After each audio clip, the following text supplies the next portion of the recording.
വ്യക്തമായ ഒരു exit plan ഇല്ലാതെയാണോ ഇറാനെതിരെയുള്ള യുദ്ധത്തിൽ അമേരിക്കയുടെ എൻട്രി? അതോ അമേരിക്ക പ്രതീക്ഷിച്ചതിനും അപ്പുറമായിരുന്നോ ഇറാന്റെ തിരിച്ചടി? പരമോന്നത നേതാവ് ആയത്തുള്ള അലി ഖമീനി വധിക്കപ്പെട്ടാൽ, ഇറാനിലെ മുതിർന്ന നേതാക്കൾ കൊല്ലപ്പെട്ടാൽ ഇറാന്റെ ജനവികാരം തങ്ങൾക്കനുകൂലമായിരിക്കുമെന്ന് പ്രതീക്ഷിച്ചെടുത്താണോ അമേരിക്കയ്ക്ക് പിഴച്ചത്? പശ്ചിമേഷ്യൻ സംഘർഷം 2 മാസം പിന്നിടുമ്പോഴും ഒന്നുമാകാതെ സമാധാന ചർച്ച. അതിനിടെയാണ് ഇറാൻ വിദേശകാര്യമന്ത്രി അബ്ബാസ് അരഗ്ചിയുടെ റഷ്യ സന്ദർശനം. ഇറാന് എല്ലാ പിന്തുണയും വാഗ്ദാനം ചെയ്യുന്നുവെന്നും പുടിൻ വ്യക്തമാക്കി. പശ്ചിമേഷ്യയിലെ സംഘർഷത്തിന്റെ പോക്കെങ്ങോട്ട്? ഇറാൻ വിദേശകാര്യമന്ത്രിയുടെ റഷ്യ സന്ദർശനം മുന്നോട്ട് വയ്ക്കുന്നത് എന്താണ്? ബിയോണ്ട് ദി ബോർഡേഴ്സ് പരിശോധിക്കുന്നു.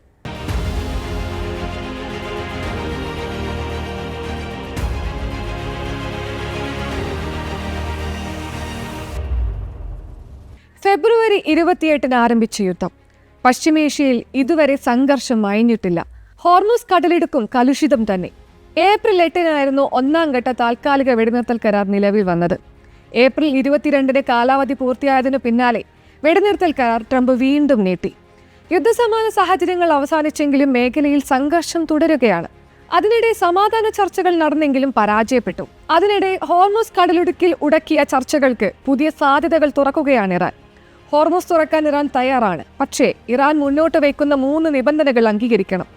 ഇറാന് മേലുള്ള ഉപരോധം അമേരിക്ക പിൻവലിക്കണം, യുദ്ധം അവസാനിപ്പിക്കണം, ആണവ പദ്ധതിയെക്കുറിച്ചുള്ള ചർച്ച അടുത്ത ഘട്ടത്തിലാകാം തുടങ്ങിയവാണവ. എന്നാൽ നിർണായകമായ ഹോർമുസ് കടലിടുക്ക് തുറന്ന് യുദ്ധം അവസാനിപ്പിക്കാനുള്ള ഇറാന്റെ പുതിയ നിർദ്ദേശത്തിൽ ട്രംപ് തൃപ്തനല്ലെന്നാണ് റിപ്പോർട്ട്. പ്രസിഡന്റ് ട്രംപും അദ്ദേഹത്തിന്റെ ദേശീയ സുരക്ഷാ സംഘവും ഇറാന്റെ വാഗ്ദാനത്തിൽ സംശയാലുക്കളാണെന്നാണ് റിപ്പോർട്ട്. അതിനു പിന്നിലെ കാരണം വ്യക്തമല്ല. ഇറാനെ ആണവായുധം കൈവശം വയ്ക്കാൻ അനുവദിക്കില്ലെന്നും അത് ലോകത്തിനു തന്നെ ഭീഷണിയാണെന്നുമാണ് ട്രംപ് ആവർത്തിക്കുന്നത്. അതേ ചൊല്ലിയായിരുന്നല്ലോ ഇറാന് നേരെയുള്ള ആക്രമണത്തിനു പിന്നിലും. പക്ഷേ ഇറാന്റെ പക്കലുണ്ടെന്ന് പറഞ്ഞ ആ 400 കിലോ സമ്പുഷ്ടീകരിച്ച യുറേനിയം ഇതുവരെ കണ്ടെത്താൻ അമേരിക്കയ്ക്ക് സാധിച്ചിട്ടില്ല. പിന്നെങ്ങനെ യുദ്ധത്തിലേക്കുള്ള അമേരിക്കയുടെ എൻട്രി ട്രംപിന് ന്യായീകരിക്കാൻ സാധിക്കും? യുദ്ധത്തിന്റെ അനന്തരഫലങ്ങൾ അമേരിക്കയെയും ബാധിച്ചിട്ടുണ്ട്. ഊർജ്ജവില കുതിച്ചുയരുന്നത് രാജ്യത്തെ ജീവിത ചെലവ് കൂടിയതും വരാൻ പോകുന്ന നവംബറിലെ തിരഞ്ഞെടുപ്പിൽ പ്രതിഫലിക്കുമെന്ന് ട്രംപിന് ആശങ്കയുണ്ട്. ഒരു ക്ലീൻ എക്സിറ്റ് ആണ് അമേരിക്ക ആഗ്രഹിക്കുന്നത്.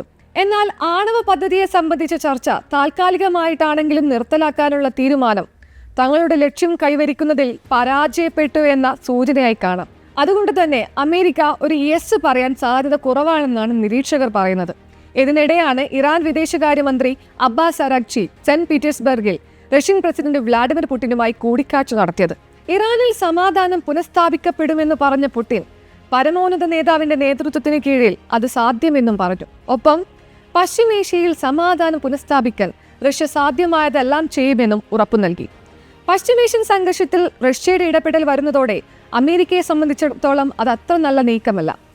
യുക്രൈൻ റഷ്യ യുദ്ധത്തിൽ അമേരിക്കയും യൂറോപ്യൻ രാജ്യങ്ങളും യുക്രൈന് പൂർണ്ണ പിന്തുണ നൽകി വരുന്ന സാഹചര്യത്തിൽ റഷ്യയുടെ നിലപാടിനെതിരെ പരസ്യമായി അങ്ങനെ രംഗത്ത് വരാൻ ഒരുപക്ഷെ അമേരിക്ക തയ്യാറായേക്കില്ല. അതേസമയം റഷ്യയെ പോലെ ശക്തമായ ഒരു രാജ്യത്തിന്റെ പിന്തുണ ഇറാന് ആത്മവിശ്വാസവും നൽകുന്നു.